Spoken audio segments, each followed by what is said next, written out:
When it comes to headphones, does a higher price premium headphone outperform a lower price business headphone? Let's find out.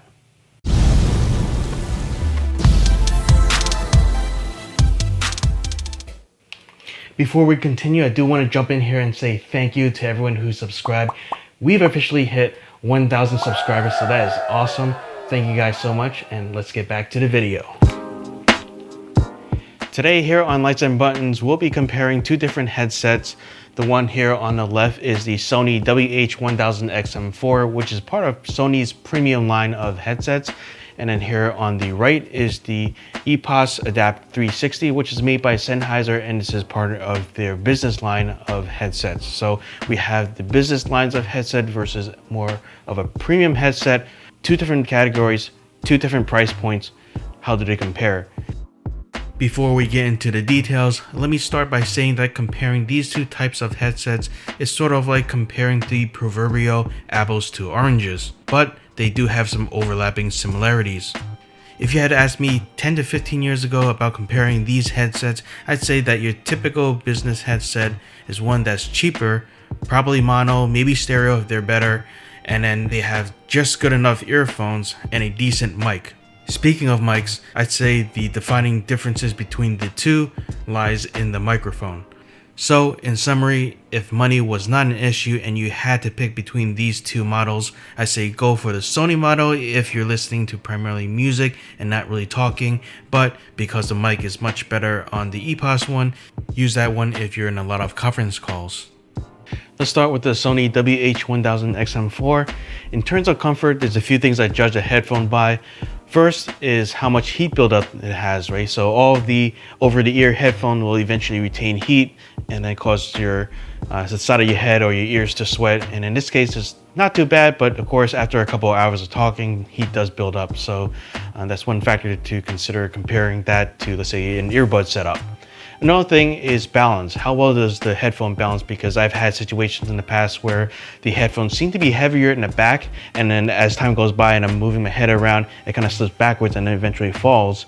So I don't feel that at all with this headphone. It's very well balanced. And another thing is how well it clips onto my head, right? So the clamping force itself is not too much, not too little. It clamps on at just the right point where it's pretty snug.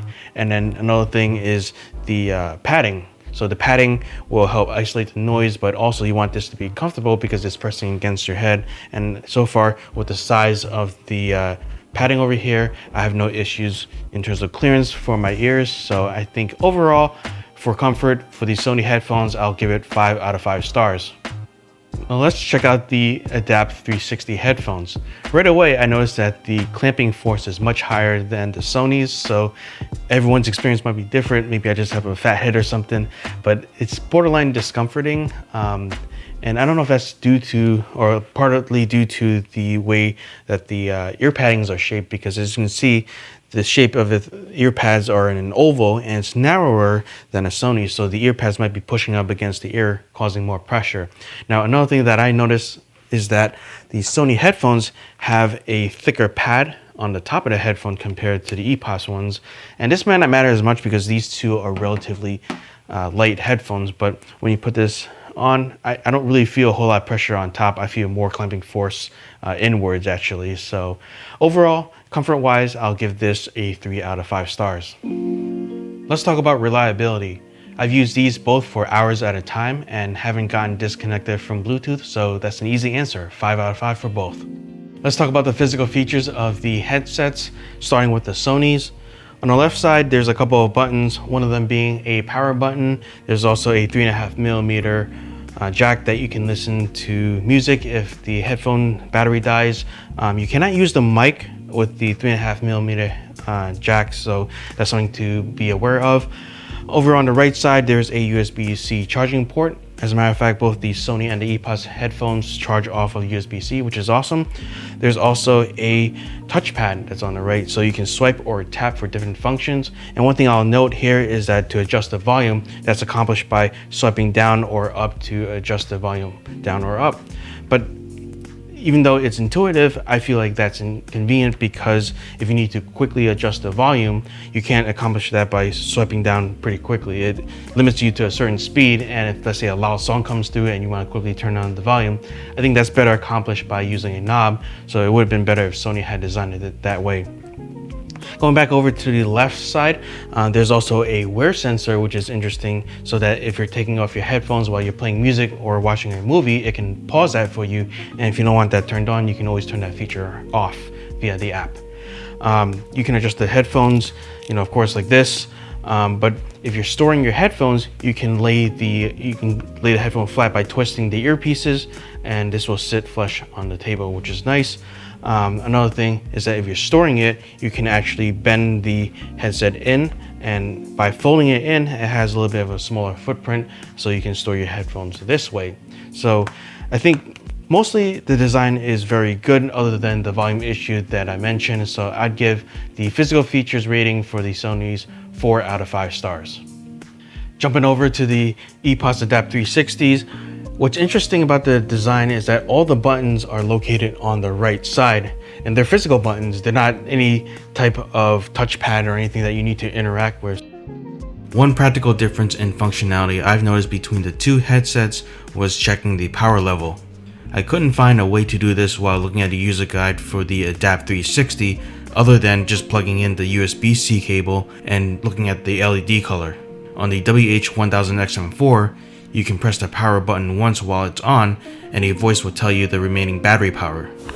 Battery fully charged. And I find that very useful.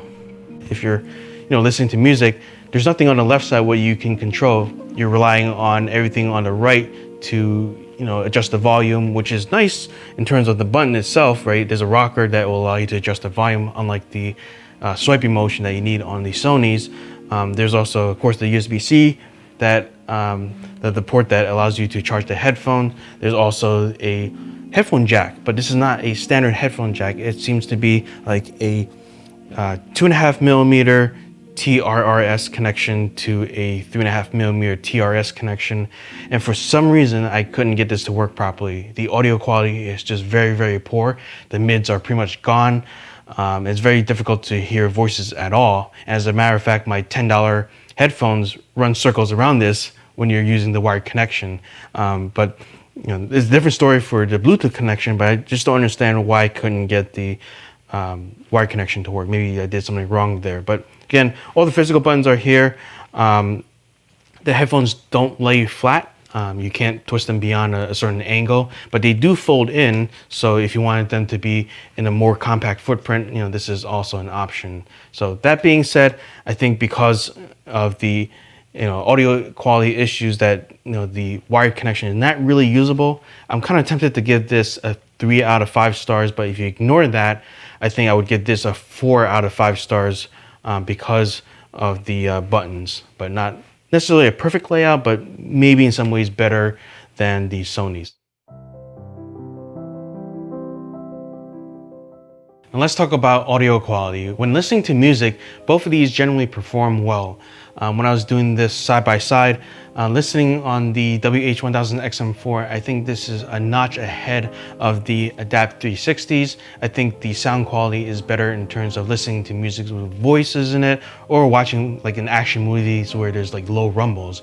The Sonys will allow you to adjust the settings with an app on your phone. So there's an equalizer that will allow you to adjust the bass, the mid-range, as well as the treble sounds, whereas you get a fixed setting with the EPOS headphones.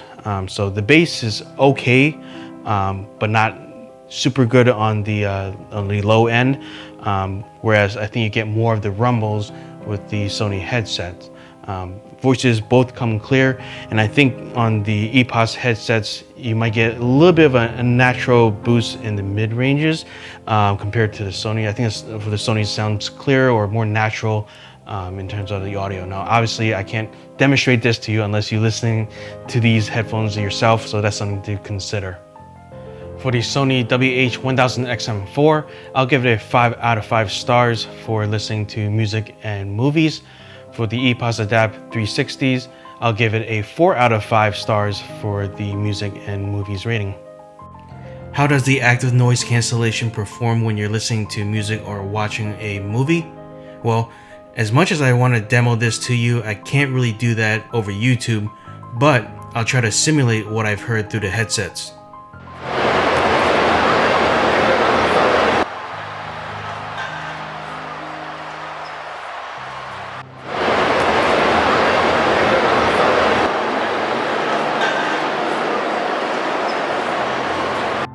As you heard, the Sony WH-1000XM4 did pretty well in terms of canceling out noise when you're listening to audio, but when it comes to the EPOS Adapt 360, I felt it really struggled, and the ANC on that wasn't really as effective when you're listening to audio. So I'll give the Sony 5 out of 5, and the EPOS gets a 1 out of 5. So what about the microphone quality in terms of a quiet place as well as a noisy place? Let's go test that out in the office. If you're presenting in a conference call, at the end of the day, you're trying to communicate a point over to your audience, and you want to do so sounding your best. Part of that includes trying to minimize any sort of distractions that can come your way. For example, if you have a poor audio connection and it sounds like you're talking in a fishbowl, that can take away from your message because it makes it harder for people to hear you. Same thing with people chatting around you, and sometimes that's not avoidable. For example, if you're in a busy office or if you're in a cafe, naturally people could be talking around you, and this is where the noise canceling part of the noise canceling headphones can come in handy. Let's put that to the test. To start, we'll test the microphone in a quiet environment. In this test, we're in a quiet room, and I'm currently recording through Bluetooth onto my phone. As you can see, this is what the Sony WH-1000XM4 sounds like in a quiet room. Let's switch over to the next headphone. Now we have the EPOS Adapt 360 on, and we're currently recording to the phone again. Same deal as before in a quiet room. In the next test, we're going to test the active noise cancellation with both headphones, and we'll be playing a clip from a cafe. This is actually a free sound from the YouTube audio library, and it sounds like this. I know you have these whole range. And as you can see, that's pretty distracting if you can hear that in the background during a conference call, so we'll be testing the mic's ability to cancel that out. In this test, the WH-1000XM4 really underperformed, sounding really muffled consistently. So, Sony gets a 2 out of 5 in this category. However, the Adapt 360 performed much better, so they get a 5 out of 5. I know you have these whole range, baguette. And now we have the Sony WH-1000XM4 with the cafe background noises. Hopefully, the active noise cancellation is doing a good job filtering out the background noise and concentrating on my voice. And now we have the Sony WH-1000XM4 with the cafe background noises. Hopefully, the active noise cancellation is doing a good job filtering out the background noise and concentrating on my voice. Alright, now we have the EPOS Adapt 360 headphones on. Currently testing the active noise cancellation with the same level of volume for the cafe noise in the background. This is what it sounds like. In terms of the noise cancellation performance of the microphones, I believe both headsets did very well, so I'll give each of them a 4 out of 5 stars. As noted from the previous test, the Sony headphones do sound a bit muffled, but for this test, we're specifically looking at the active noise cancellation. And for the Adapt 360, there was that one popping sound, but in all the tests that I've done with this microphone, I did not hear any popping sounds, so the score remains unaffected from this. Let's talk about cases and accessories. Here on the left, we have the Sony case, and on the right is the EPOS case. As you can hear, the Sony case has a hard exterior shell, so that's pretty nice. On the other hand, the EPOS case is very flimsy and very thin as well. There's a single zipper here at the top, and for the Sony one, the zipper goes all around and then this opens up like this, and you can see the headphone folded up in an oddball way, not the end of the world, but a little bit less intuitive, right? So one side folds while the other side kind of remains in a normal state. So that's what the Sony looks like. On the side over here, you can see there's a compartment for cables, but I don't think Sony did a really good job handling this, because if you have a cable that's out and you want to rapidly pack up everything again, you're struggling to kind of shove everything back in, and it kind of gets everywhere. And it also doesn't do a good job of isolating the different parts, right? So this cable, this is the USB-C charging cable. This can kind of slip underneath here and kind of, you know, escape this compartment, right? So that's not really good design in my opinion, but you know, pros and cons. Let's look at the EPOS side, right? So this is the thin case, as I said, opening this up at the top. I wish this opening was a little bit bigger. That way when I pull out the headphones, it's a little bit easier to do so. But here it is. I think it folds up in a more natural position. So when I open this up and fold it, you know, I think, at least in my mind, that's an easy way to fold up a headphone compared to Sony's way. Interior wise, it's kind of hard to see. There's a little pouch in here that will hold your cables and all that. So if I pull this out, everything kind of gets crammed into one place, but I think it does a slightly better job than what Sony did in their case. It's a mesh case, but it holds things pretty well, although when you take things out, things kind of fall apart at that point. It does come with a pre-paired USB Bluetooth adapter, so if you have a computer that you want to quickly plug this in, the headset is already paired to this. I don't really see a real reason of doing that, because it's not like you're connecting to a lot of devices that don't have Bluetooth. Chances are you're connecting to something that already has Bluetooth, and you just got to do the pairing process for this. But I guess it's something nice to have in case you want to have that handy. This has a much longer USB-C cable, so that's better than what Sony gives you. Sony gives you this really dinky looking USB-C charger that, I don't know, you can plug into an adapter that's a couple inches away versus something that's more usable. So that's nice. And then also the cable that I mentioned about, this is the oddball cable, and I don't think I've gotten into this in detail before, but when you plug this in, I'm not sure if you can kind of see the cable here. This 2.5 millimeter, I guess, TRRS connector has like a little thread on the outside, for a lack of a better term. This is supposed to lock into the connection, which I never got to work. I tried twisting it and it would never lock in place. So that's something that I wish I had a better experience and would truly be able to demo and have it compared to the Sony. So this was pretty much unusable. Now in terms of the score, both of them are kind of a wash because none of them are perfect. It really depends on what you need. For the Sony side, the WH-1000XM4 gets a 3 out of 5 stars. And for the EPOS Adapt 360, because of that cable issue, and it's something that, you know, it's a feature. Not all headphones have the wired capability now for the Bluetooth headsets, so I really wanted to have at least the option to use it, so I'm going to give this a 2 out of 5 stars. So there's not a single winner. As you can see, the WH-1000XM4 really excels at listening to music and movies, but if you need the headphones for a conference call, I would say a lot of the other points are kind of less of a priority. And because the microphone is so much better on the EPOS Adapt 360, I say get the EPOS one if you need to use the headphone for conference calls, provided that it's not too tight on your head and it's comfortable enough that you can wear it for several hours.